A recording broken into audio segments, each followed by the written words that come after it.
Here's how you can change the color of any object in Premiere Pro quickly and easily.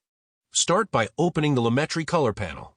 If you don't see it, go to Window and Lumetri Color to enable it. Now, in the Lumetri Color panel, expand the Curve section.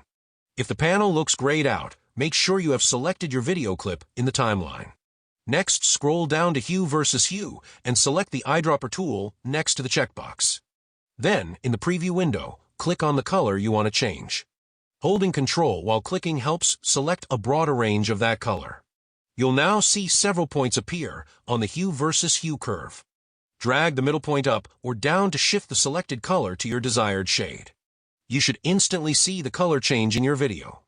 If some areas of the original color remain unchanged, simply use the eyedropper tool again to select those parts. And Premiere Pro will automatically add new control points for more precise adjustments. Keep fine-tuning until you get the perfect color transformation.